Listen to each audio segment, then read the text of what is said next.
When we met Pixie, she had just undergone a controversial procedure to remove 6 ribs to get a 14-inch waist. We also met her surgeon. Here's her story.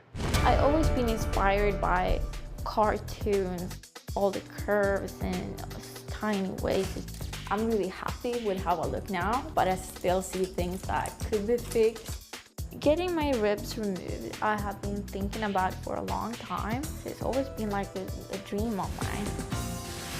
It's really hard to find a surgeon, almost impossible. The only reason why I can do it now is because doctors finally started taking me seriously, because they see that I'm not a crazy person. I know what I'm doing.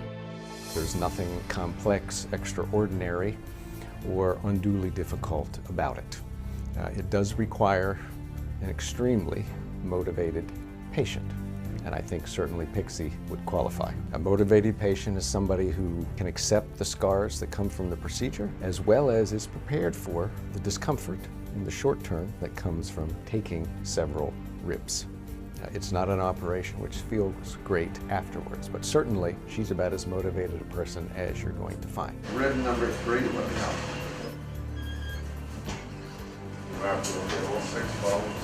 It's crazy. I can't believe that just happened. Pixie joins us, and I'm going to be honest with you, I think we're all a bit flabbergasted. Very difficult not only to watch that surgery, but quite honestly to watch just the severe transformation. I want to ask you medically, purely medically, what's the recovery been like after losing your ribs? Well, actually, the recovery went super, super good. I had a long discussion with the surgeon, and he said it would take about 6 weeks to recover. He's performing the surgery every day. He does it for medical reasons, but we had a really long discussion, and he agreed to do the surgery. He said 6 weeks recovery. I was back in my corset 2 days later. 1 to 2 weeks later, I was back on the gym. I'm the first one in the world who's done this procedure. Can you stand up real quick? Yeah. I mean... And Pixie, I thought you were beautiful in your pictures before you did anything. I mean, stunning, before you touched anything. Thank you.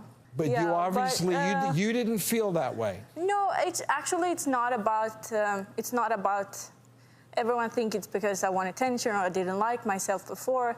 Actually, I loved myself before. You started in that picture, but you say you're not done yet. You say there's still more to do. Yeah, my goal is to do what makes me happy. I've never been so happy in my complete life. For the first time in my life, I feel like I'm doing the right thing for me. Do you have to change to be happy? No, I don't have to change, but I think it's fun. And not fun in the way that, I need to do it all the time. I have a vision of how I want to look, and I'm really close to that. I'm close to my vision. I do think that you should hand in hand be having conversations with a counselor, because I do think you're using this to replace something. Pixie, we wish you nothing but the best.